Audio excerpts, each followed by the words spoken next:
तो कल के सेशन में हमने पीछे का सब कवर कर लिया था कि कॉन्ट्रैक्ट क्या होता है, कॉन्ट्रैक्ट के टाइप वगैरह क्या होते हैं।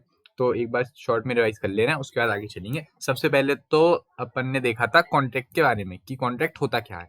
कॉन्ट्रैक्ट बनता है सबसे पहले ऑफर से, ऑफर या प्रपोजल। सबसे पहले आता है ऑफर या प्रपोजल। जैसे मैं सामने वाले को बोला लीज दे दो, ये मेरा ऑफर था। सामने वाला जब उस ऑफर को एक्सेप्ट कर देगा तो बन जाएगा promise. Offer once accepted becomes a promise. ठीक, प्रॉमिस के बदले प्रॉमिस करोगे तो बनेगा agreement. Agreement can be of social, domestic as well as legal nature. अब जो स्पेशल टाइप के एग्रीमेंट होते हैं जिनमें लीगल इन्फोर्सिबिलिटी होती है, मतलब इस तरह के एग्रीमेंट जो मैं लॉ के द्वारा इन्फोर्स करवा सकता हूँ, जो मैं कोर्ट में जाके इन्फोर्स करवा सकता हूँ, इस तरह के एग्रीमेंट को हम प्यार से बोल देते हैं कॉन्ट्रैक्ट। ठीक है, तो कॉन्ट्रैक्ट एक्ट आया था 1872 में। 1 से 75 तक के सेक्शन हमारे सीए फाउंडेशन के सिलेबस में है। इसके अलावा बाकी फिर इंटर के सिलेबस में आ जाता है। तो 2H बात करता है हमसे, सेक्शन 2 क्लॉज H बात करता है कॉन्ट्रैक्ट की डिफाइन के बारे में। An agreement enforceable by law, इस तरह का एग्रीमेंट जो लॉ के द्वारा इन्फोर्सिएबल हो, इस तरह के एग्रीमेंट को हम कॉन्ट्रैक्ट का नाम दे देते हैं। H for contract, E for agreement, H for contract, E for agreement. Promise के बदले प्रॉमिस, प्रॉमिस के बदले प्रॉमिस, बदले बोले तो कंसिडरेशन, प्रॉमिस के बदले प्रॉमिस नोन एज एग्रीमेंट। ये सब चीजें आपने पढ़ ली थी। इसके अलावा देखें तो हर एग्रीमेंट कॉन्ट्रैक्ट नहीं होता, हर कॉन्ट्रैक्ट एग्रीमेंट होता है। ठीक है, वैलिड ऑफ कॉन्ट्रैक्ट के बारे में बात करेंगे। वैलिड ऑफ कॉन्ट्रैक्ट बोले तो सेक्शन नंबर 10 इसके बारे में बात करता है कि वो कॉन्ट्रैक्ट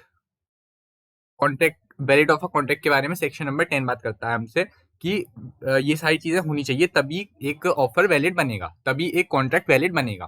तो कुछ चीजें सेक्शन 10 में दे के रखी हैं, कुछ नहीं दे के रखी, दी हो चाहे ना दी हो, ये सारी चीजें पूरी होनी चाहिए तभी ऑफर वैलिड माना जाएगा।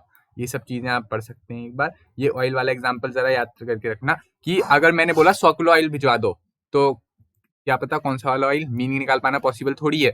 अगर मीनिंग नहीं निकल पा रहा तो एग्रीमेंट वाइड है। लेकिन हाँ, अगर वो सिर्फ कोकोनट ऑयल बेचता है तो बात सही बैठेगी। फ्री कंसेंट बोले तो हम लोग सेम सेंस में सेम चीज को एग्री करना चाहिए, इसको बोलते हैं कंसेंसस एट इडियम।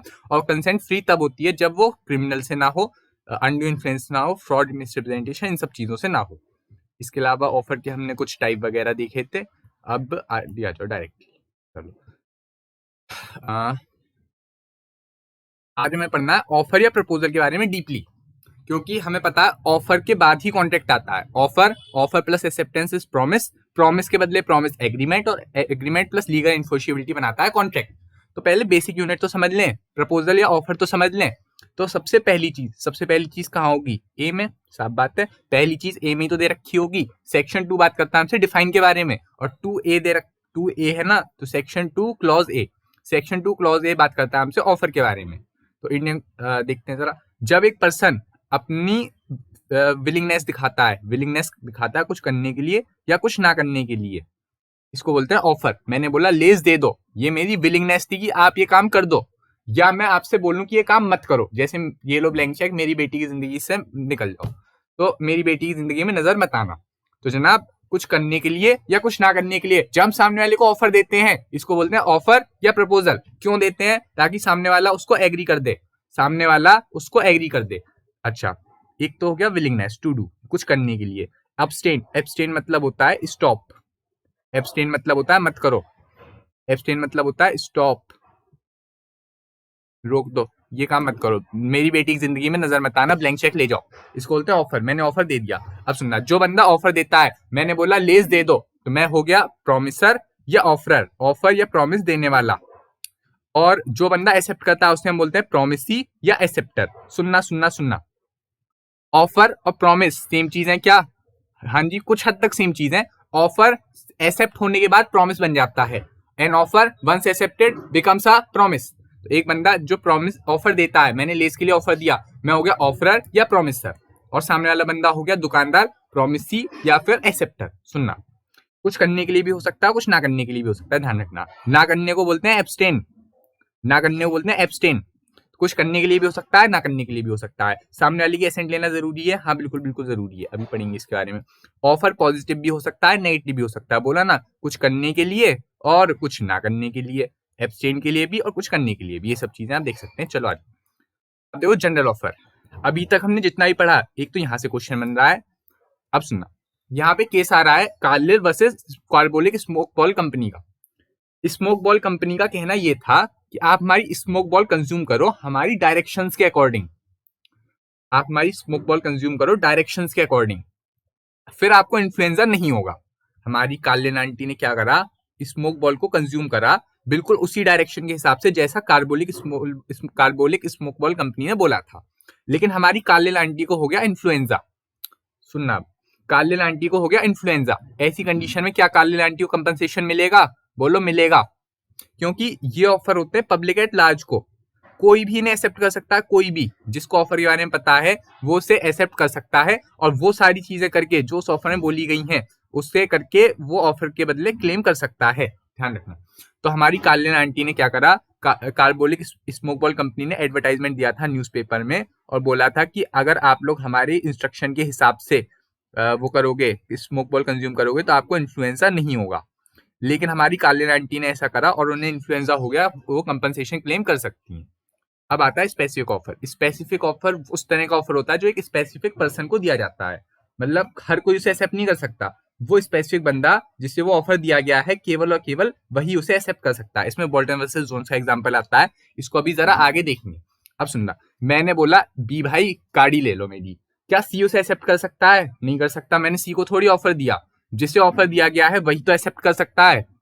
अभी देखेंगे जरा, रुकना। क्रॉस ऑफर, यहाँ पे ऑफर खेले जाते हैं। यहाँ पे किसी को पता ही नहीं होता हम दोनों ऑफर दे रहे हैं, मतलब यहाँ पे आपस में ऐसे बोलते रहते हैं कि मैं गाड़ी बेचने की सोच रहा हूँ, गाड़ी ले लो, बोलता है गाड़ी ले लूंगा। यहाँ पे ऑफर खेलते रहते हैं, किसी को पता ही नहीं होता कि हम ऑफर दे भी रहे हैं।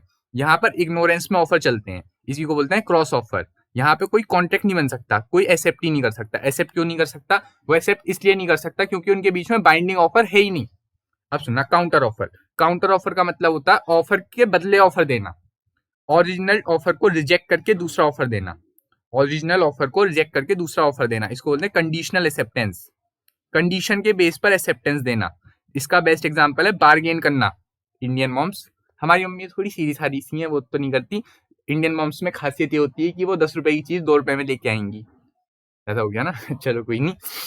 तो काउंटर ऑफर बोले तो एक्चुअल ऑफर को रिजेक्ट करके दूसरा ऑफर दे देना। मैंने बोला 10 लाख की गाड़ी ले लो, उसने बोला 10 लाख की नहीं लूंगा, 8 लाख की लूंगा। 10 लाख वाला ऑफर रिजेक्ट करके अपना खुद का ऑफर दिया। उसने मेरा ऑफर एक्सेप्ट करा बट ऑन अ कंडीशन कि मैं 2 लाख का डिस्काउंट दूंगा। इसको बोलते हैं कंडीशनल एक्सेप्टेंस, ध्यान रखना। अब देखो स्टैंडिंग ऑफर, इसको बोलते हैं टेंडर। Tender best example. ये ओपन रहते हैं कुछ टाइम के लिए, ओपन रहते हैं कुछ टाइम के लिए, ओपन रहते हैं कुछ टाइम के लिए, उस तब तक कोई भी उन्हें एक्सेप्ट कर सकता है। इसको हम स्टैंडिंग ऑफर, कंटिन्यूइंग ऑफर या ओपन ऑफर बोल सकते हैं। टेंडर होते हैं ना, कुछ टाइम के लिए खुले रहते हैं, जब तक आपके पास कोटेशन आई है आप चाहो तो एक्सेप्ट कर लो, एक टाइम के बाद आप एक्सेप्ट नहीं कर सकते। लीगल रिलेशन बनना चाहिए, इस बात का ध्यान रखें। लीगल रिलेशन क्यों बनना चाहिए? क्योंकि क्या आपको नहीं लगता ऑफर का मेन एम है कॉन्ट्रैक्ट को जन्म देना? अगर ऑफर का मेन एम है कॉन्ट्रैक्ट को जन्म देना तो कहीं ना कहीं लीगल रिलेशन भी तो बनना चाहिए। चलो, इसके अलावा देखो सर्टेन होना चाहिए, डेफिनेट होना चाहिए और वेग नहीं होना चाहिए। बोले तो मीनिंग साफ साफ निकलना चाहिए। ऑयल वाला एग्जांपल हमने लिया था, तो ऑयल बताओ तो सही कौन सा ऑयल। ऐसा थोड़ी है कि कोई सा भी ऑयल दे देंगे। अब मेरे को काला जादू करने के लिए भैंसे का तेल लगता है, अब मैं सरसों का तेल से थोड़ी काम चला लूंगा, तो बताओ तो सही कौन सा ऑयल। ना, सारी बातें काल्पनिक है, इनका वास्तविकता से कोई लेना देना नहीं है। यदि लेना देना पाया गया मात्र संयोग कहा जाएगा। चलो, communicated to offeree. Communicated to offeree, offeree को क्या पता होना चाहिए? हाँ जी, पता होना चाहिए। जो हमारे वो होते हैं जनरल ऑफर, उसमें भी वही एक्सेप्ट तो कर सकता है जिसको पता होगा। अगर पता ही नहीं है तो कैसे एक्सेप्ट कर लेगा? सोचो, मैं एक्सेप्टेंस तभी तो दे पाऊंगा जब मेरे को पता होगा ऑफर के बारे में। मेरे को ऑफर ही नहीं पता, मैं एक्सेप्टेंस कैसे दे दूंगा? जब ऑफर के साथ एक्सेप्टेंस ही नहीं मिलेगी तो प्रॉमिस कैसा? जब प्रॉमिस नहीं तो कॉन्ट्रैक्ट कैसा? सोचो सोचो सोचो। तो ऑफर को पता होना चाहिए सामने वाले को। यहाँ पे लालमन शुक्ला वर्सेस गौरी दत्ता केस लो आ जाता है हमारे पास। देखना, ये हमारी गौरी दत्ता जी हैं और इनका है भतीजा, नेफ्यू, भतीजा, अरे लिख जा, नेफ्यू इनका भतीजा। और एक बंदा है लालमन शुक्ला, एक बंदा है लालमन शुक्ला जो इसका नौकर है जी। हमारी जो गौरी दत्ता है उनका नेफ्यू खो गया और उन्होंने बोला अपने नौकर लालमन शुक्ला से कि आप जाओ मेरे भतीजे को ढूंढ के लाओ। लालमन शुक्ला जी गए भतीजे के पास और लालमन शुक्ला जी भतीजे को ढूंढने लगे। अब इतने में गौरी दत्ता जी को ऐसा लगा कि लालमन शुक्ला तो बेकार है, ये घर का काम तो करता नहीं है, मेरे भतीजे को क्या खाक ढूंढ लेगा। तो गौरी दत्ता जी ने एक वो कर दिया, मतलब ऑफर डाल दिया कि जो कोई मेरे भतीजे को ढूंढ के लाएगा उसको मैं 10,000 करोड़ का इनाम दूंगी। हमारी गौरी दत्ता जी बड़ी अमीर थी, इन्होंने 10 लाख करोड़ का इनाम रख दिया। अब ऐसी कंडीशन में लालमन शुक्ला भी गए हुए हैं ढूंढने, उन्हें पता ही नहीं है 10 लाख करोड़ के ऑफर के बारे में। अब लालमन शुक्ला जी घर का काम तो वैसे करते ना सही, उन्हें नौकर, उनका भतीजा जरूर मिल गया, उनका नेफ्यू जरूर मिल गया। लालमन शुक्ला जी उसके नेफ्यू को लेकर के गौरी दत्ता के पास गए और उन्हें अपना भतीजा सौंप दिया।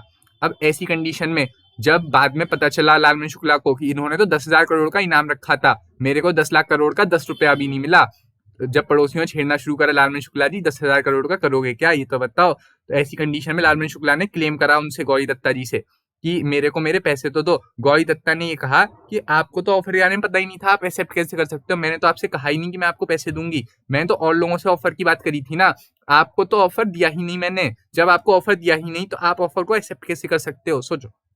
ठीक, चलो आगे आ जाओ। ऑफर क्यों देते हैं? ताकि हम सामने वाले से एसेंट ले सकें। अगर सामने वाले से एसेंट लेना ही मेरा मेन एम ना हो, ऑफर क्यों दूं? मैं ऑफर दूं ही क्यों जब मेरे को सामने वाले से एक्सेप्ट ही नहीं करवाना। जब मैं सामने वाले से एक्सेप्ट कराना चाहूंगा तभी तो ऑफर दूंगा। क्या ऑफर कंडीशनल हो सकता है? हाँ जी, बिल्कुल हो सकता है। हमने अभी देखा था कि ऑफर के सामने हम कंडीशन दे सकते हैं, ऑफर के साथ में कंडीशन दे सकते हैं। जैसे मैं गाड़ी तभी लूंगा जब तुम मेरे को गाड़ी के साथ में शीशा फ्री दोगे। हालांकि गाड़ी में शीशे लगे आते हैं, मेरी कंडीशन है, क्या कर लोगे तुम बताओ? तुम्हारी गाड़ी में शीशे नहीं हुए, फिर लेस के साथ में चॉकलेट भी दोगे तभी लूंगा लेस। चलो, तो कंडीशन हम जोड़ सकते हैं, कोई दिक्कत नहीं है। मैं पेमेंट लूंगा चेक से तभी बेचूंगा, कोई दिक्कत नहीं है, ले लो। इसके अलावा ये वाला पॉइंट याद रखना, offer should not contain a term non compliance of which amount to acceptance. Offer में ऐसा कुछ नहीं होना चाहिए जिसके ना होने से एक्सेप्टेंस मान ली जाए। ऐसा कुछ नहीं होना चाहिए कि जिसके ना होने से एक्सेप्टेड मान लिया जाए। जैसे अगर तुमने 12 बजे से पहले रिप्लाई नहीं दिया तो मैं मान लूंगा तुम्हारी हाँ है और मैं बारात लेके आ जाऊंगा। अब उसने 12 बजे तक मोबाइल ही नहीं खोला, अब आपने मान लिया कि 12 बजे से पहले रिप्लाई नहीं आया मतलब उसकी हाँ है, आप अगले दिन बारात लेके पहुंच गए। तो ब्रो ऐसी चीजें नहीं चलती। ऑफर में कुछ ऐसा नहीं होना चाहिए जिसके ना होने से एक्सेप्टेंस मान ली जाए।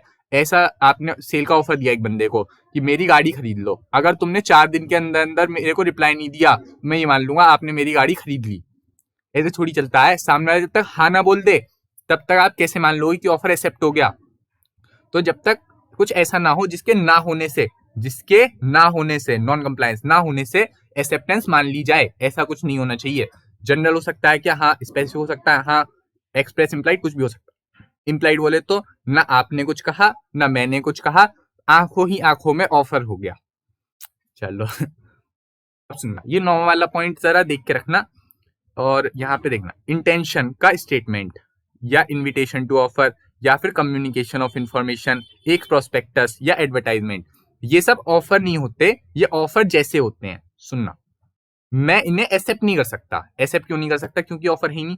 देखो, जैसे इंटेंशन ऑफ स्टेटमेंट या अनाउंसमेंट, वो स्कूल वालों ने बोला हम 90% वालों को 95% वालों को स्कॉलरशिप दे सकते हैं, दे देंगे। अब दे देंगे, हमने थोड़ी कहा कि आओ ऑफरशिप, आओ अपनी वो स्कॉलरशिप क्लेम करो। हमने ये तो बोला कि हम स्कॉलरशिप दे देंगे। अब दे देंगे, देंगे थोड़ी, आप उसे एक्सेप्ट थोड़ी कर सकते हो। ये तो मेरी इंटेंशन है, ये तो मेरा सिर्फ इंटेंशन है। मैंने आपको ऑफर थोड़ी दिया, मैंने आपको कुछ करने के लिए कुछ कहा थोड़ी, कुछ करने के लिए थोड़ी कहा, मैंने आपको ऑफर थोड़ी दिया। मैंने तो सिर्फ इंटेंशन बताई अपनी। मैंने कहा आप ऐसा करो, सीएम में AIR 1 लेके आओ, मैं आपके नाम पे पूरी प्रॉपर्टी दे दूंगा। मेरे पास बहुत बड़ी प्रॉपर्टी है, पता है, पूरे 10 रुपए की प्रॉपर्टी है। मैं पूरी प्रॉपर्टी आपके नाम कर दूंगा, आप AIR 1 ले आओ बस। तो ये मेरा इंटेंशन ही तो है, मैं बाद में पलट भी तो सकता हूँ लेकिन हाँ, अगर रजिस्टर्ड होगा तो कोई बात ही नहीं है। तो ये सिर्फ ऑफर, ये ऑफर नहीं है, ये इनविटेशन टू ऑफर है, या फिर बोलूँ तो स्टेटमेंट ऑफ अनाउंसमेंट है। सब बात कर लो। सुनो, क्या किसी ने आपके क्वेश्चन का आंसर कर दिया तो क्या प्यार हो जाएगा? नहीं ना। जब किसी बंदे ने आपके क्वेश्चन का आंसर दिया तो आप उसे ऑफर मान लोगे? जी नहीं। हार्वे वर्सेस फेशिया के केस लॉ में ऐसा ही कुछ हुआ था, आओ देखें। तो एक भाई साहब ने कॉल करा और पूछा क्या आप बम्पर बॉल पेन बेचोगे और अपना लोएस्ट प्राइस बता दो। बंदे ने लोएस्ट प्राइस तो बता दिया 900 पाउंड, जो भी है ये, euro pound euro dollar rupee, हाँ जो भी है, मतलब 900 का जो वो था उसने बता दिया, लोएस्ट प्राइस बता दिया। मतलब ये वाला क्वेश्चन का आंसर दिया। क्या उसने बेचा? मैं बेचूंगा। क्या उसने बोला? मैं बेचूंगा। आप क्यों मान रहे हो? जब आपने उससे पूछा क्या तुम मेरे से प्यार करती हो और आपने पूछा आपका फेवरेट कलर क्या है, तो उसने केवल रेड बोल के छोड़ दिया, तो आप ये मान लो कि आपसे प्यार करती है? नहीं ना। बस ये बात है। चलो चलो चलो चलो आ जाओ। एक देखो, स्टेटमेंट ऑफ प्राइस ऑफर नहीं होता, इसका बेस्ट एग्जांपल है मेन्यू कार्ड। मेन्यू कार्ड को देखकर आप ऑफर दोगे, वो ऑफर नहीं है। मेन्यू कार्ड को देखकर आप ऑफर दोगे, वो ऑफर नहीं है। आप मेन्यू कार्ड को देखकर खुद ऑफर करते हो, ध्यान रखना इस बात का। इसीलिए इसे बोलते हैं invitation to offer. Invitation to offer का मतलब होता है आओ आओ मेरे को ऑफर दो, आओ आओ मेरे को ऑफर दो। इनविटेशन टू ऑफर मतलब आओ आओ मेरे को ऑफर दो। एक तो सीधी लाइन बनती नहीं है, क्या दिक्कत है तेरे को, लाइन तो बन जा। चलो बन गई। आप भी टेढ़ी बनी है लेकिन कोई दिक्कत नहीं है। चलो, तो इनविटेशन हो सकता है ऑफ कुछ बिजनेस वगैरह करने के लिए, तो इससे सिर्फ इनविटेशन टू ऑफर बोलेंगे। ऐसा थोड़ी कि ऑफर हो गया मतलब मैंने आपसे बोला कि आप आके मेरे साथ बिजनेस करो, तो ऐसी कंडीशन में मैंने आपसे इतना ही बोला मेरे साथ बिजनेस कर दो, मैं आपके साथ बिजनेस करने में इंटरेस्टेड हूँ। आप ये थोड़ी बोल सकते हो मेरे साथ क्या मैं बाद में मना कर सकता हूँ? हाँ थोड़ी मतलब कर सकता हूँ, जब तक आप उसे पूरी तरह से एक्सेप्ट ना कर लो। वो ऑफर थोड़ी है। मैंने आपसे बस इतना पूछा कि आपकी टर्म एंड कंडीशन क्या है। मैंने आपको बस इतना पूछा, बिजनेस करना है मेरे को आपके साथ में, तो आप भी तो अपनी टर्म एंड कंडीशन बताओगे। जब हम दोनों ही टर्म एंड कंडीशन मैच हो जाएंगी तो उस कंडीशन में हम आपस में सेल कर लेंगे। जैसे ऑक्शन में ऐसी होता है, ऑक्शन में हम वो कर देते हैं, एडवर्टाइजमेंट डालते हैं अखबार में, फिर एडवर्टाइजमेंट के बेस पर लोग जाते हैं ऑक्शन में हिस्सा लेते हैं, और उसके बाद जो सबसे ज्यादा प्राइस लगाता है उसे चीज मिल जाती है। तो वहां पर उस बंदे ने आपको ऑफर नहीं दिया कि आप चीज खरीदो, वहां पे आप ऑफर दे रहे हो कि चीज बेच दो। ध्यान से सुनना, जो अपना वो होता है ऑक्शन, ऑक्शन में उस बंदे ने आपको ऑफर नहीं दिया कि मेरी चीज खरीदो, आप वहां जाके ऑफर दे रहे हो कि इतने रुपए में अपनी चीज को बेच दो। ऐसे ही हमारा प्रोस्पेक्टस होता है। जब कंपनी एक प्रोस्पेक्टस निकालती है तो प्रोस्पेक्टस के केस में भी ऐसी होता है। कंपनी ये नहीं बोलती हमारे शेयर खरीदो, वहां पे आप बोलते हो कि मेरे को शेयर बेच दो। वहां पे आप एप्लीकेशन डालते हो, पढ़ा है ना शेयर एप्लीकेशन। तो शेयर एप्लीकेशन के केस में आप एप्लीकेशन देते हो, ना कि आप प्रोस्पेक्टस केस में कंपनी आपको ऑफर नहीं देती, आप कंपनी को ऑफर देते हो। इसी को बोलते हैं इनविटेशन टू ऑफर।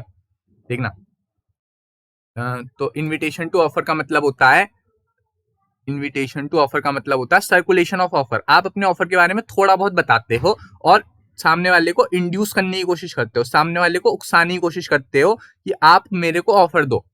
मैंने आपको मेन्यू कार्ड दिया, यहाँ पे मैंने आपको इंड्यूस करा कि आप मेरे को ऑफर दो कि ये चीज लाके दो। मेन्यू कार्ड को देख के आप ऑफर करते हो, वो आपको ऑफर नहीं करते। ऐसे ही प्रोस्पेक्टस के केस में आप कंपनी को ऑफर करते हो कि मेरे को शेयर दे दो, कंपनी आपको ऑफर नहीं करती कि आप उसके शेयर खरीदो। तो जनाब नेगोशिएशन की प्रोसेस होती है, ध्यान रखना सिर्फ। ठीक, टू लेट का केस हुआ, मतलब घर को वो गिरवी, वो बोल रहा हूँ मतलब रेंट पे देने का केस हुआ। टू लेट मतलब रेंट पे देना। तो यहाँ पर रेंट पे देने वाला जो केस है, वहां पे सामने वाला आपको ऑफर कर रहा है कि आप आओ और हमसे पूछो कि रेंट पे मिल जाएगा क्या। तो इनविटेशन टू ऑफर है। इनविटेशन टू ऑफर पहले आता है या ऑफर? पहले इनविटेशन टू ऑफर आता है सर जी। इनविटेशन टू ऑफर आएगा तभी तो आप ऑफर दोगे। जैसे मेन्यू कार्ड, पहले मेन्यू कार्ड आएगा तभी तो आप खाना मंगाओगे, पहले आपके पास प्रोस्पेक्टस आएगा कंपनी का तभी तो आप वो मंगाओगे। चलो, ऑफर जो होता है वो कुछ करने के लिए या कुछ ना करने के लिए होता है, ध्यान रखना। इनविटेशन टू ऑफर जो होता है वो नेगोशिएशन के लिए होता है। हम दोनों मिलकर एक सेम कंडीशन पर आ जाएंगे और अपनी डील को एग्जीक्यूट कर लेंगे। अब दूसरा पॉइंट और देख लो, इंटेंशन ऑफ पार्टी। पार्टी का इंटेंशन क्या होता है कि यहाँ पे तो ऑफर के द्वारा लोगों को बाइंड करना अपना मेन एम होता है, ऑफर के थ्रू कॉन्ट्रैक्ट बनाना, ऑफर के थ्रू कॉन्ट्रैक्ट बनाना। और यहाँ पे मेन एम होता है नेगोशिएशन करना, यानी कि सेम टर्म्स में एक साथ आ जाना ताकि हम बाद में एक ऑफर बना सकें। मतलब देखना जरा, देखना 4 एग्जांपल देके रखे हैं इन्होंने, ये चीज देख के रखना। अगर हम बात करें, कंपनी ने अपना प्रोस्पेक्टस इशू करा है कि वो शेयर खरीद लो, कंपनी आपको ऑफर नहीं दे रही, उल्टा आप जाके वहां पे ऑफर दे रहे हो कि मेरे शेयर को आप मेरे को शेयर दे दो। कंपनी आपको ऑफर नहीं दे रही है कि आप शेयर खरीदो, वहां पे आप जाके ऑफर दे रहे हो कि मेरे को शेयर बेच दो। विंडो शॉपिंग, विंडो शॉपिंग के केस में भी ऐसे ही होता है। मतलब मैं दुकान, जैसे वो नहीं होते डमी पे वो लोग कपड़े सजा देते हैं, तो वहां पे वो आपको ऑफर नहीं दे रहे कि मेरा कपड़ा खरीदो, आप वहां जाके ऑफर दे रहे हो कि मेरे को ये पर्टिकुलर कपड़ा बेच दो। ऐसे ही ऑक्शन सेल होती है। ऑक्शन सेल के केस में ऐसे ही होता है कि आप वहां पे जाके ऑफर देते हो कि मेरे को अपना सामान बेच दो। ऑक्शन करने वाला आपसे नहीं बोलता कि मेरा सामान खरीदो, आप वहां जाके ऑफर देते हो कि मेरे को अपना सामान बेच दो। कोटेशन फॉर प्राइस बोले तो टेंडर वगैरह जो होते हैं अपने, ये सब भी इसी बेस पे काम करते हैं। टेंडर के केस में वो बाद में मना कर सकता है, हाँ कर सकता है, क्योंकि उसने आपको केवल ऑफर ही तो दिया। आप जब आप कोटेशन मंगाते हो, टेंडर मंगाते हो, तो आपके पास 10-12 टेंडर आ जाते हैं। तारक मेहता का उल्टा चश्मा याद करो, वहां पे 10-12 टेंडर आ जाते हैं तो 10-12 टेंडर में से वो लोग एक पर्टिकुलर टेंडर जो उन्हें अच्छा लगता है उसको ऑफर देते हैं कि आप हमारा काम कर दो। ये होता है इनविटेशन टू ऑफर। यहाँ पे ऑफर नहीं दिया जाता, इन ऑफर के लिए इनवाइट किया जाता है, मतलब इंड्यूस करा जाता है कि आओ आप हमें ऑफर दो, आओ आप हमें ऑफर दो, इसको बोलते हैं इनविटेशन टू ऑफर। ये वाला जो पूरा पेज है, ये 2 पेज, ये एक डिफरेंस, ये तो डिफरेंस, और एक ये जरूर रट के चले आना है। अब सुनना, यहां पर से एक क्वेश्चन आता है कि जनरल ऑफर और इनविटेशन टू ऑफर में अंतर क्या है। जनरल ऑफर और इनविटेशन टू ऑफर में अंतर क्या है, सुनना। जनरल ऑफर तो एक ऑफर हो गया ना, ऑफर के अंदर एक खास बात होती है कि वो कॉन्ट्रैक्ट को जन्म दे सकता है। Offer is the mother of contract, मेरी डिफाइन है लिख नहीं रही कहीं, मैं बता रहा हूँ। Offer is the mother of contract, offer के बिना कॉन्ट्रैक्ट कैसा। तो जनरल ऑफर खुला हुआ होता है, कोई भी उसे एक्सेप्ट कर सकता है। जनरल ऑफर खुला हुआ होता है, उसे कोई भी आके एक्सेप्ट कर सकता है और एक कॉन्ट्रैक्ट बन जाता है, दोनों आपस में कॉन्ट्रैक्ट में बाइंड हो जाते हैं। लेकिन इनविटेशन टू ऑफर के केस में कॉन्ट्रैक्ट होता ही नहीं है। इनविटेशन टू ऑफर के केस में आप जाके ऑफर देते हो सामने से। जब आप ऑफर दोगे, इनविटेशन टू ऑफर केस में आप जाके ऑफर दोगे, जब आप जाके ऑफर दोगे तो ऐसी कंडीशन में सामने वाला हो सकता है आपका ऑफर एक्सेप्ट कर ले और हो सकता है सामने वाला आपका ऑफर एक्सेप्ट ना करे। अब सुनना, इसी से रिलेटेड एक चीज हम देखते हैं, जरा नीचे आओ नीचे आओ नीचे आओ। Back question, question number 4, back question है क्वेश्चन नंबर 4। तो सर यहाँ पे गया, हाँ ये रहा। तो शंभू दयाल की एक सेल्फ सर्विस शॉप है, बोले तो जैसे मॉल का सिस्टम होता है ना, खुद का सामान खुद देखो, सेल्फ सर्विस शॉप है, बोले तो मॉल की तरह एक मानो। श्रीमती प्रकाश का कहना ये है कि मेरे को आपके उसका वो बहुत पसंद आया, मतलब एक आर्टिकल उठाया उन्होंने और वो पहुंची कैशियर के पास और कैशियर ने वो देने से मना कर दिया। मतलब मैं मॉल में गया, मेरे को कोई चीज पसंद आई, मैं उसे लेके गया काउंटर में और काउंटर वालों ने उसे बेचने से मना कर दिया। क्या वो मना कर सकते हैं? डिसाइड करो इंडियन कॉन्ट्रैक्ट एक्ट के तहत। मतलब क्या वो मेरे को मना कर सकते हैं? हाँ बिल्कुल कर सकते हैं, क्योंकि उन्होंने थोड़ी ऑफर दिया कि हमारा सामान खरीदो, वहां पे आपने सामान उठाया और आप गए उनके पास कि मेरे को ये सामान बेच दो, तो ऑफर किसने दिया? आपने। उन्होंने केवल आपको इनवाइट करा था कि आओ हमारी शॉप से शॉपिंग करो, आओ हमारी शॉप से शॉपिंग करो। आप वहां पे जाके बोल रहे हो कि मेरे को सामान बेचो, ऑफर किसने दिया? आपने या उन्होंने? आपने तो बोला मेरे को सामान बेचो, ऑफर तो आपने दिया। उसके पास पूरा पूरा राइट है कि वो आपका ऑफर रिजेक्ट कर सकता है। देखो जरा, तो इनविटेशन टू ऑफर वाले पॉइंट यहाँ पे हमें देने पड़ेंगे। पहले तो एक सेकंड रुकना, होंगे invitation to offer, invitation to offer, invitation to offer, मिल जा मिल जा मिल जा मिल जा मिल जा, इनविटेशन टू ऑफर, ये रहा। तो सर ये वाला पॉइंट यहाँ पे लिखना पड़ेगा कि विंडो शॉपिंग के केस में वो सामने वाला आपको देने से मना कर सकता है क्योंकि वो इनविटेशन टू ऑफर है। तो अगर इस तरह का क्वेश्चन आएगा तो आपको क्या लिखना पड़ेगा? सबसे पहले तो हम जब क्वेश्चन लिखते हैं तो सबसे पहले हम समझाते हैं प्रोविजन एंड एक्ट एप्लीकेबल। हम पहले लॉ के प्रोविजन समझाते हैं, मतलब लॉ का पॉइंट ऑफ व्यू बताते हैं कि लॉ का पॉइंट क्या है, लॉ कहना क्या चाह रहा है। उसके बाद लिखते हैं fact of the case. Fact of the case में हम क्वेश्चन के फैक्ट को छाप देते हैं, मतलब हम ये बताते हैं कि क्वेश्चन क्या पूछना चाह रहा है, केस क्या है हमारा, और तीसरे पॉइंट में हम कंक्लूजन देते हैं। तो सबसे पहले अगर यही सेम क्वेश्चन अगर मैं आपको बोल के बताऊं कि किस तरह से लिखना है, पहले आप इनविटेशन टू ऑफर को समझेंगे थोड़ा थोड़ा, उसके बाद ये चारों पॉइंट लिख देंगे ऐसे के ऐसे।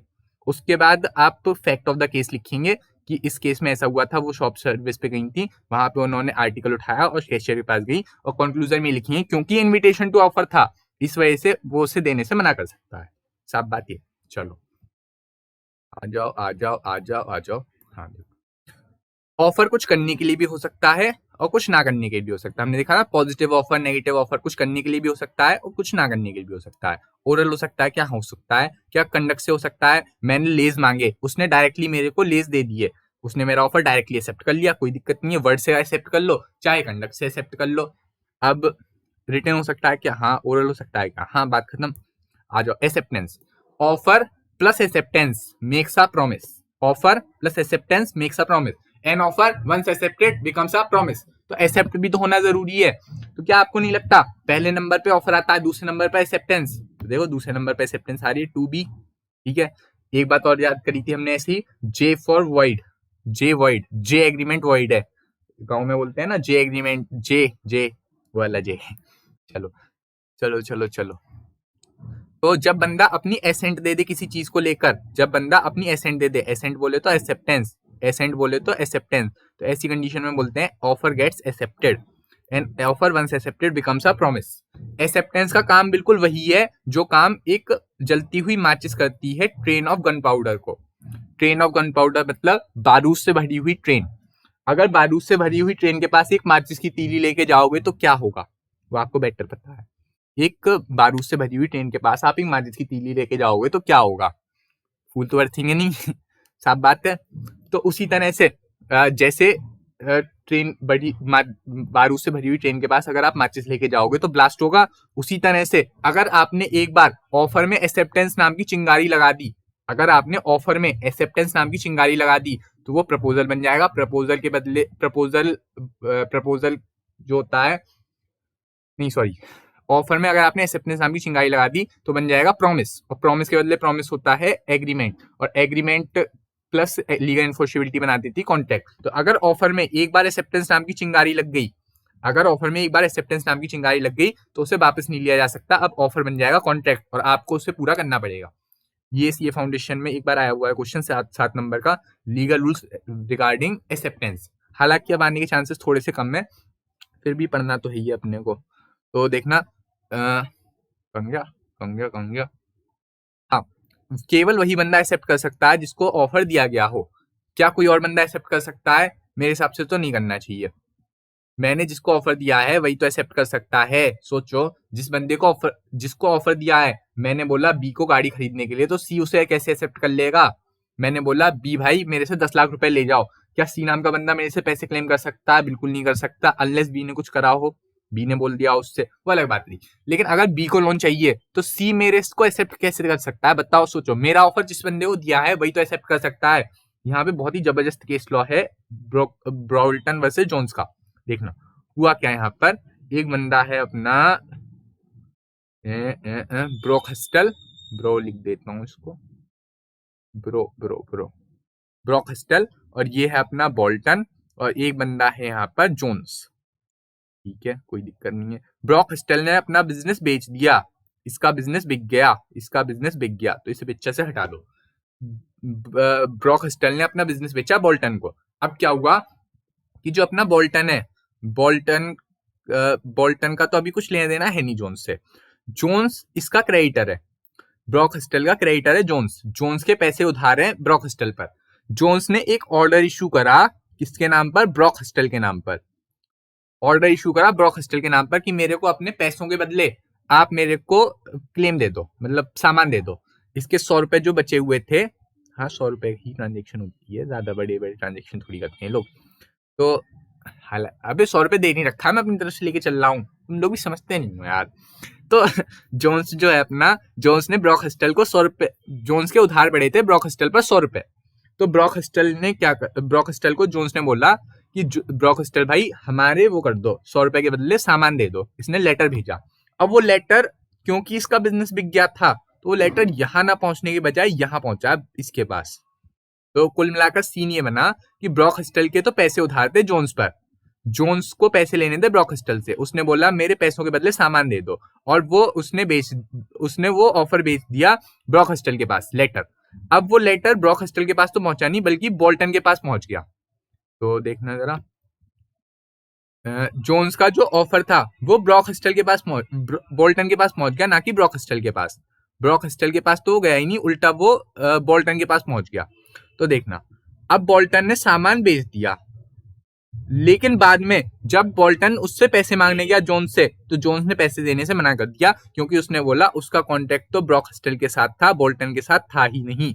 उसने तो ब्रोकहस्टल से कांटेक्ट ही नहीं करा, उसने थोड़ी बोला ब्रोकहस्टल सामान दे दो, उसने बोल्टन से थोड़ी बोला सामान दो, उसने ब्रोकहस्टल से कांटेक्ट करा था। तो जोन्स का कांटेक्ट तो बोल्टन के साथ है, भले ही सामान इसने सप्लाई करा हो, लेकिन बोला तो इसने ये कि मेरा ऑफर तो ब्रोकहस्टल के लिए था, तुम कैसे एक्सेप्ट कर रहे हो? हमारा आपस में कांटेक्ट हो गया और इसको कंपनसेशन नहीं मिला।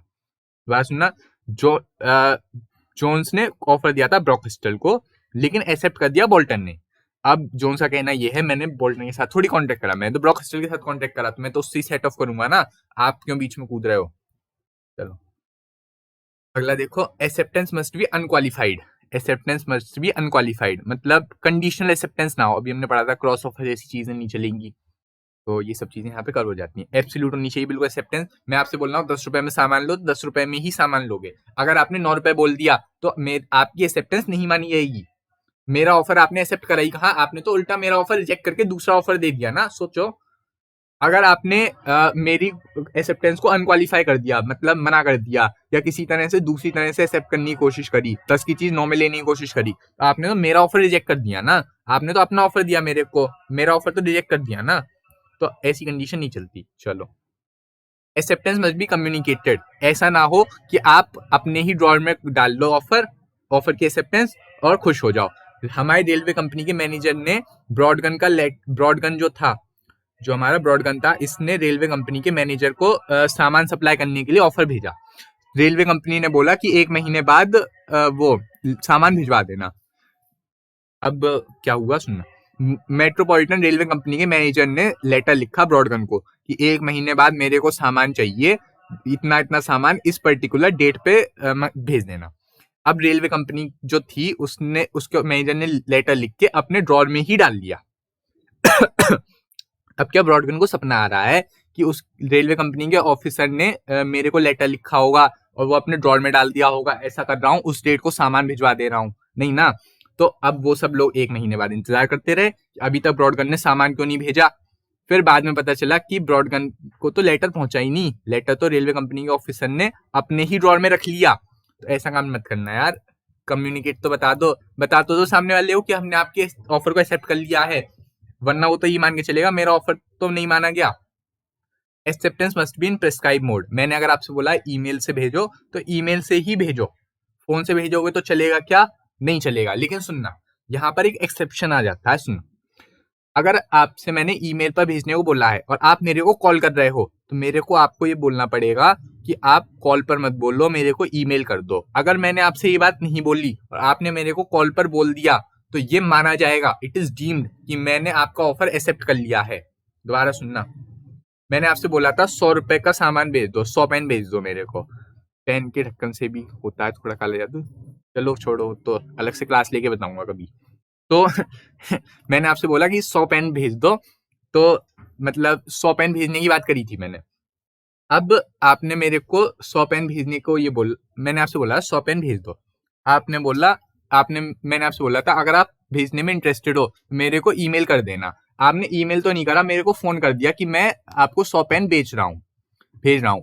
तो आप अगर मेरे को ये बोलना चाहिए कि आप मेरे को ईमेल करो तभी मानूंगा, वरना ये बात डीम कर दी जाएगी, ये बात मान ली जाएगी कि मैंने आपका ऑफर एक्सेप्ट कर लिया है, मतलब मैंने आपकी एक्सेप्टेंस मान ली है। ठीक, तो हमने देखा एक्सेप्टेंस कम्युनिकेट होनी चाहिए लेकिन प्रेस्क्राइब मोड से। लेकिन अगर प्रेस्क्राइब मोड नहीं है तो मेरे को बोलना चाहिए कि आपको इस तरह से नहीं भेजना चाहिए, वरना इट इज प्रिज्यूम्ड, वरना ये मान लिया जाएगा कि आपने उस ऑफर को एक्सेप्ट कर लिया है। ठीक है, प्रेस्क्राइब टाइम में होना चाहिए। अच्छा, रीजनेबल टाइम में होना चाहिए। अब रीजनेबल टाइम क्या है और सुनना, जो पेरिशेबल आइटम है जैसे केला, ब्रेड, इन सब का रीजनेबल टाइम 1 दिन। जो सात चीजें होती है उनका रीजनेबल टाइम डिपेंड करता है चीज पर। टाइम, तो टाइम के अंदर अंदर होनी चाहिए एक्सेप्टेंस। ऐसा ना हो मैंने आपको बोला था कि मैंने आपको प्रोस्पेक्टस के बदले बोला था शेयर दे दो, आप मेरे को 3 साल बाद शेयर दे रहे हो, चलेगा? नहीं चलेगा ना। मेरा बर्थडे है 21 तारीख का, आप मेरे को केक भेज रहे हो 40 तारीख को। 40 तारीख होती है क्या? हाँ होती है, मेरे कैलेंडर में होती है, तुम्हारा क्या जा रहा है? हाँ, तो टाइम में होना चाहिए। Mere silence is not acceptance. के चैन लगा लो यार, लगा लो। Mere silence is not acceptance.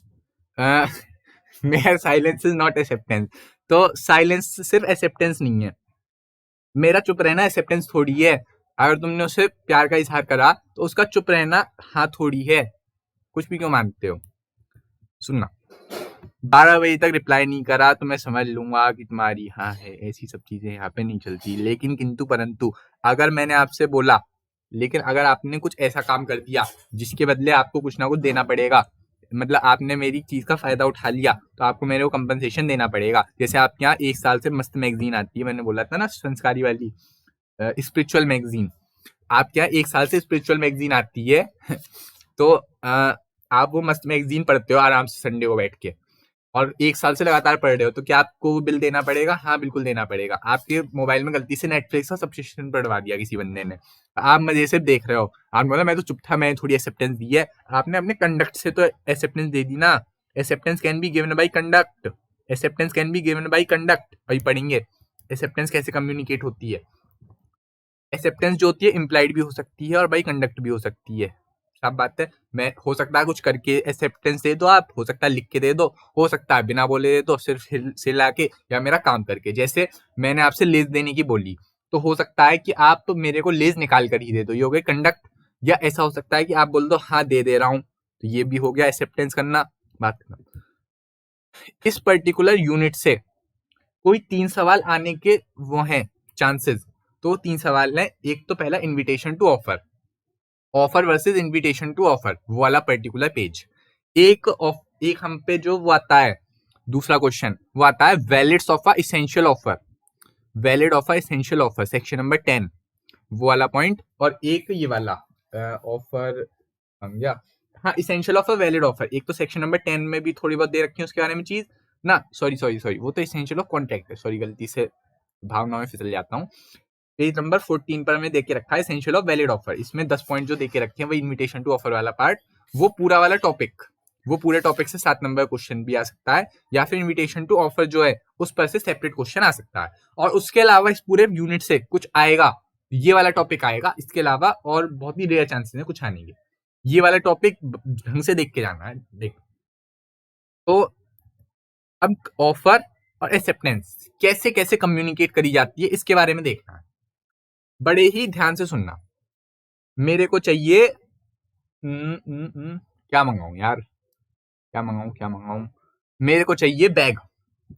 अब मैंने एक बड़ी, अब तुम्हें पता ही है तुम्हारा भाई बहुत ही बड़ा चौड़ा मतलब बड़ा ही अमीर इंसान है, पूरे 10 रुपए की प्रॉपर्टी है मेरे पे।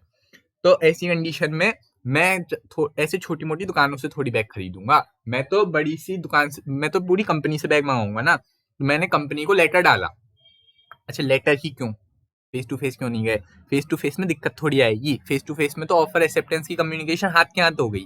क्या कॉल पे दिक्कत आती है? कॉल पे भी ज्यादा दिक्कत नहीं आती, कॉल पे बस इतनी दिक्कत आ सकती है कि कॉल ड्रॉप हो जाए, आजकल बहुत चल रहा है कॉल ड्रॉप, समझ रहे हो आज छोड़ो तो मतलब कॉल ड्रॉप की दिक्कत आ जाए या फिर आवाज कट जाए, ऐसी कंडीशन में दिक्कत आती है, वरना और ऐसी कोई खास दिक्कत नहीं आती ऑफर के केस में, कॉल के केस में भी नहीं आती, फैक्स में भी ऐसी कुछ ज्यादा खास दिक्कत नहीं आती, ईमेल वगैरह में भी ऐसी कोई खास दिक्कत नहीं आती। जो मेन दिक्कत आती है वो आती है लेटर में। अब लेटर ही आती है तो लेटर ही देखेंगे हम तो।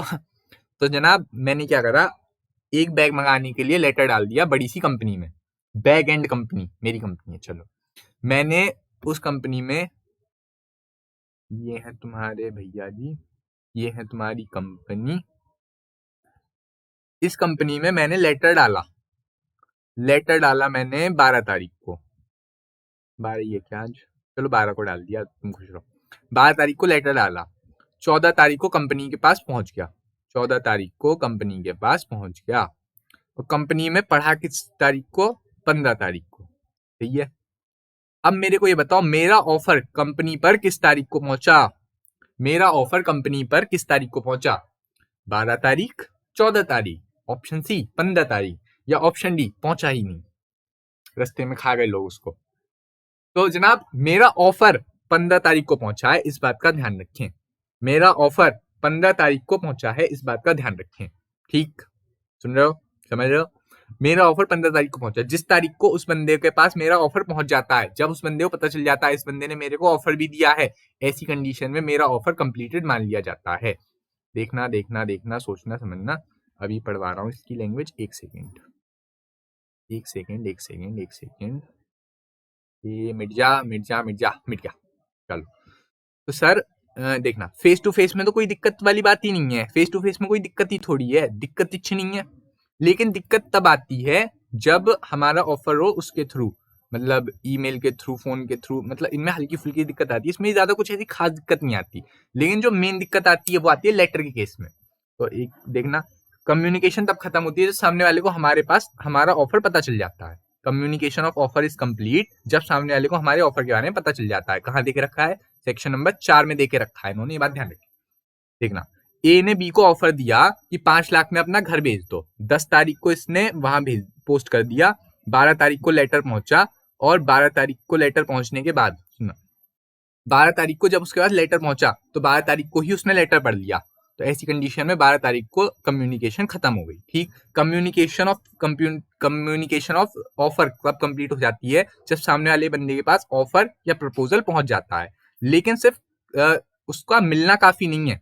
हमने देखा था कंपनी वाले केस में कि 14 तारीख को तो लेटर मिल गया था, केवल मिलना काफी नहीं है, उसको पढ़ना भी बेहद बेहद जरूरी है। अगर उस बंदे ने 15 तारीख को पढ़ा है, अगर उसे 12 तारीख को लेटर मिला घर वाला और उसने 15 तारीख को पढ़ा है, तो ऐसी कंडीशन में 15 तारीख को एक्सेप्टेंस पूरी मानी जाएगी। मेरे कंपनी वाले एग्जांपल में मैंने 12 तारीख को लेटर पोस्ट करा था, 14 तारीख को उस पे पहुंचा और 15 तारीख को उसने पढ़ा। तो जिस दिन वो पढ़ेगा, जिस दिन उसे पता चल जाएगा कि बंदे ने मेरे को ऑफर दिया है, ऐसी कंडीशन में उस दिन पर मेरी कम्युनिकेशन ऑफ एक्सेप्टेंस मानी जाएगी। भले ही उसके बाद लेटर 8 दिन पढ़ा रहे, जिस दिन वो पढ़ेगा, जिस दिन उसके दिमाग में वो बात चली जाएगी कि मैंने ऑफर दिया है, उस दिन मेरी कम्युनिकेशन ऑफ ऑफर कंप्लीट माना जाएगा।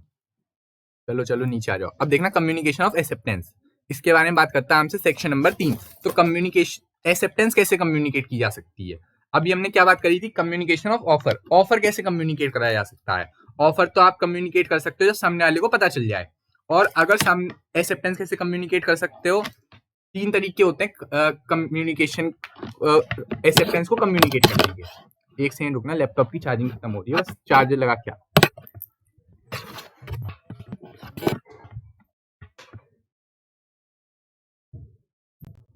As you guys know very well, there are many problems in life of everyone, and hence I have to speak in English because English पता नहीं क्या ही बोल दिया मैंने, छोड़ो। तो हाँ, एक्सेप्टेंस कैसे करी जाती है? एक्सेप्टेंस जो होती है या तो एक्ट से कुछ करके एक्सेप्टेंस दे सकता हूँ, जैसे साइन करके या फिर बोलकर या फिर कुछ और करके। इन सब तरीकों से मैं एक्सेप्टेंस दे सकता हूँ। कुछ ना करके भी एक्सेप्टेंस दी जा सकती है। कुछ छोड़कर, एब्सटेन फ्रॉम डूइंग समथिंग, मैंने बोला था कि मेरी ब्लैंक चेक ले लो, मेरी बेटी की जिंदगी से निकल जाओ, कल से लड़का नजर ही नहीं आ रहा है। ऐसी कंडीशन में उसने कुछ छोड़कर एक्सेप्टेंस कर ली मेरी बात की। कुछ करके, कुछ ना करके, कंडक्ट से, डायरेक्टली कुछ करके, बोलकर, यही सब चीजों से एक्सेप्टेंस कर ली जाती है। ये सब आप देख लेना। अब सुन लो। अब सेक्शन नंबर 4 में ये बोला जाता है कि एक्सेप्टेंस कब खत्म होती है। सुनना और ढंग से सुनना। पहली बात तो ये कि ऑफर कब खत्म हुआ। दोबारा सेम केस ले रहा हूं, सेम केस बिल्कुल दोबारा ले रहा हूं। एक तो मैं हूं, ये है कंपनी हमारी, इन्होंने लेटर पोस्ट करा था 12 तारीख को, कंपनी पर लेटर पहुंचा है 14 तारीख को, कंपनी में पहुंच गया 14 तारीख को, कंपनी में पढ़ा 15 तारीख को, और मेरे लेटर का रिप्लाई इन्होंने पोस्ट करा है 17 तारीख को। 17 तारीख को पोस्ट कर दिया। ठीक, 17 तारीख को पोस्ट कर दिया और मेरे पर ये लेटर पहुंचा है 20 तारीख को। ठीक, मतलब ये वाला जो लेटर यहाँ पे इन्होंने पोस्ट करा, ये लेटर मेरे पर पहुंचा है 20 तारीख को। ठीक है, ठीक है, ठीक है, इसमें कोई दिक्कत तो बताओ।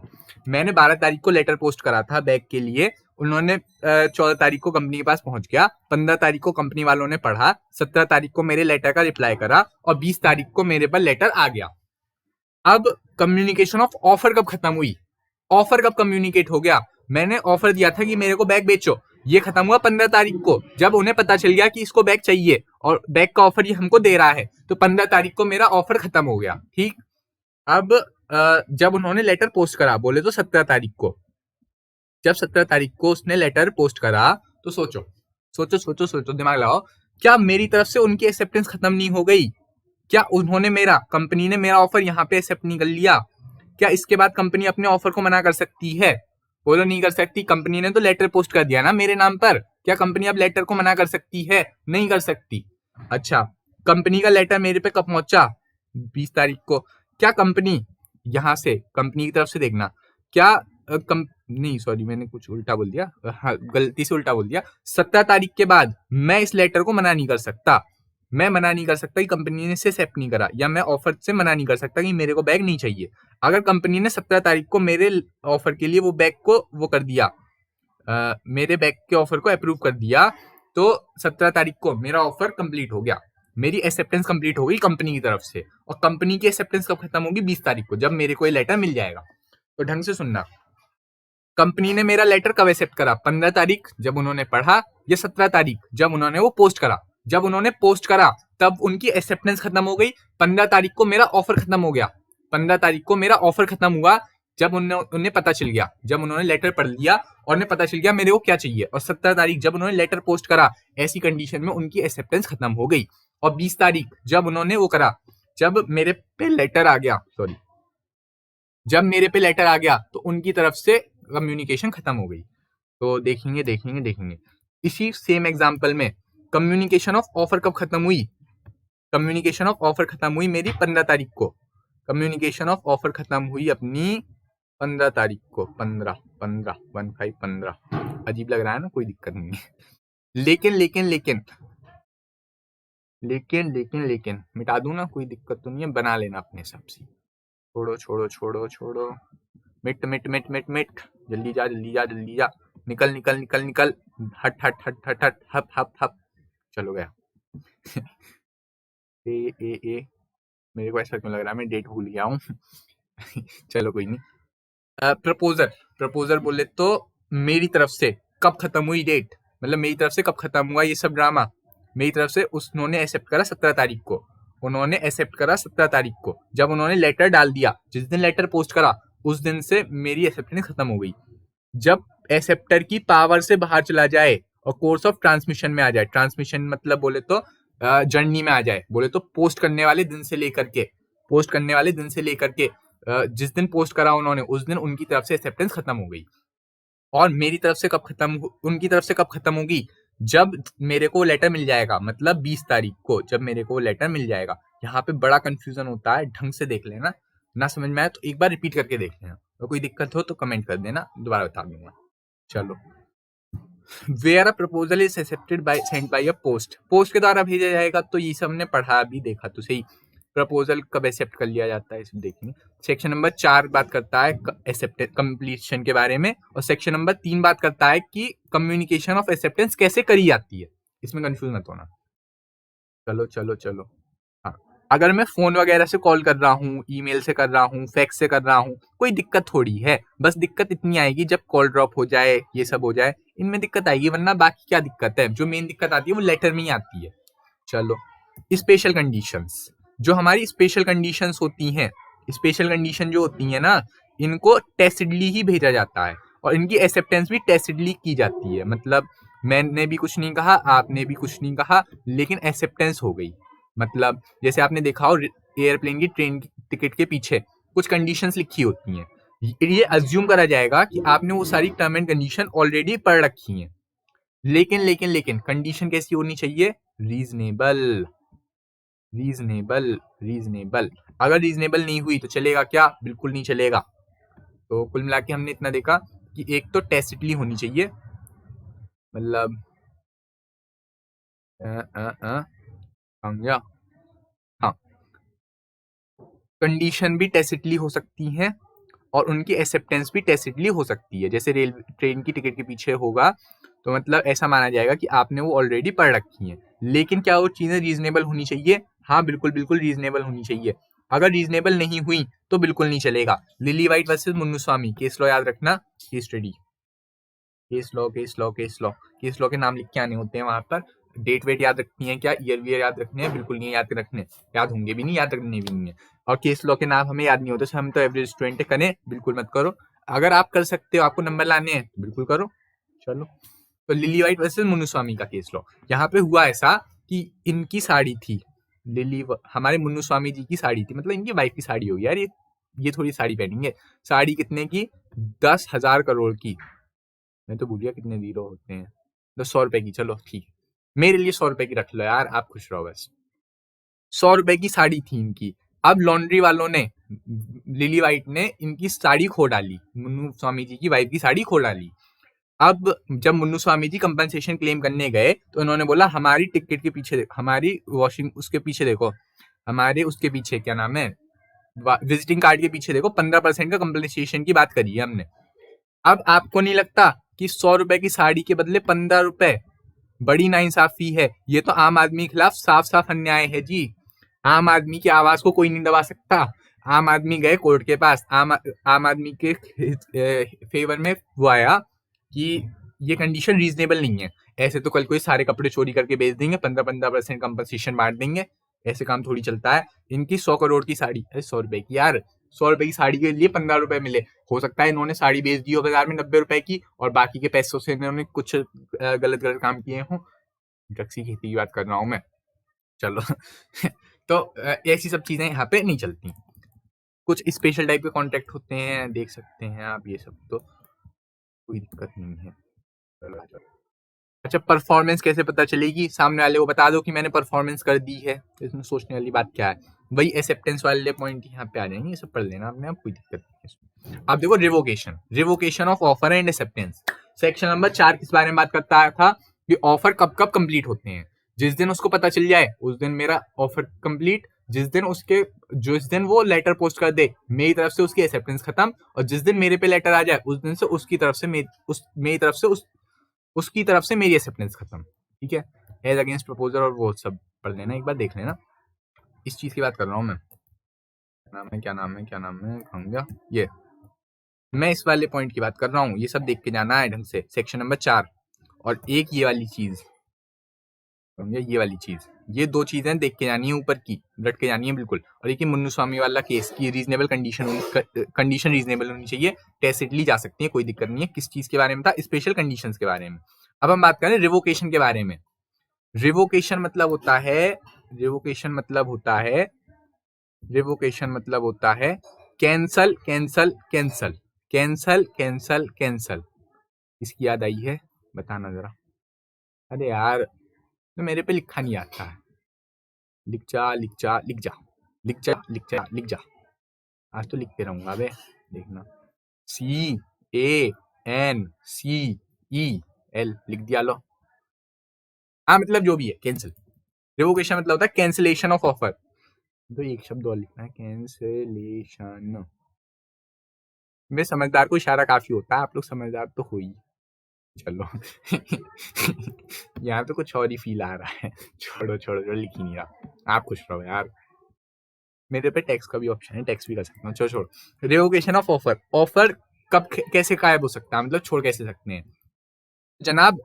उससे पहले कि वो बंदा पोस्ट कर दे, मतलब 17 तारीख, हमारे एग्जाम्पल में 17 तारीख से पहले अगर आप मना कर दो तो आपका ऑफर रिवोक हो जाता है, ध्यान रखना। लेकिन अगर उसने लेटर पोस्ट कर दिया तो ऐसी कंडीशन में आप उस ऑफर को रिवोक नहीं कर सकते। ऑफर तभी रिवोक हो सकता है जब उसे एक्सेप्टेंस ना दी गई हो। हमने पढ़ा था कि ऑफर और एक्सेप्टेंस का वही रिश्ता है जो माचिस का और ट्रेन बारूद से भरी हुई ट्रेन का है। तो ऐसी कंडीशन में जब तक वो बंदा एक्सेप्टेंस ना दे तब तक आप ऑफर को रिवोक कर सकते हो। एक बार एक्सेप्टेंस मिल गई तो ऑफर को रिवोक बिल्कुल भी नहीं किया जा सकता। सेक्शन नंबर 5 ये रहा, देखो। सेक्शन नंबर 5 बोलता है कि कम्युनिकेशन ऑफ एक्सेप्टेंस कंप्लीट हो उससे पहले कभी भी आप अपने ऑफर को रिजेक्ट कर सकते हो। कम्युनिकेशन ऑफ ऑफर कब कंप्लीट होता है, देखना।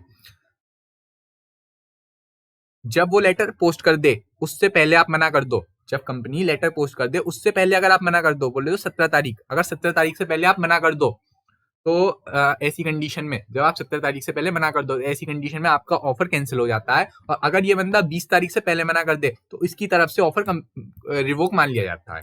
लेकिन एक बार उसके यहाँ से लेटर पोस्ट हो गया और मेरे यहाँ पे उसके यहाँ से लेटर पोस्ट हो गया तो मैं मना नहीं कर सकता, और उसके यहाँ से मेरे पास लेटर आ गया तो वो मना नहीं कर सकता। ऐसी कंडीशन में कॉन्ट्रैक्ट बन जाता है। चलो चलो चलो, ये वाली 2 लाइनें बस पढ़ के जानी है और इसमें कुछ है नहीं। पोस्ट के थ्रू आपको पता ही है, ये सब देख लेना। फोन पर अगर आप बात कर रहे हो, फोन पे दिक्कत क्या है मेरे को तो ये बता दो, फोन में दिक्कत क्या आ रही है? तुम्हें बोल के मना कर दो, अगर कॉल ड्रॉप हो गई है दोबारा कॉल कर लो, बैलेंस नहीं है तुम्हारे फोन में। चलो चलो, पर्सनली मत ले जाना। अच्छा, रिवोकेशन और कैसे कैसे करी जा सकती है? रिवोकेशन हो सकती है नोटिस के द्वारा। रिवोकेशन होती है नोटिस के द्वारा। अरे यार, नोटिस दे दो सामने वाले बंदे को, टाइम खत्म हो जाएगा तो रिवोक मान लिया जाएगा ऑफर आपका। टाइम खत्म होने के बाद कौन सी एक्सेप्टेंस दे दोगे आप थोड़ी काम कर दोगे, सामने वाला देता रहे एक्सेप्टेंस, हमें क्या? हमने तो 2 दिन की बात कही थी, हमने तो बोला 2 दिन में सामान चाहिए तो बताओ।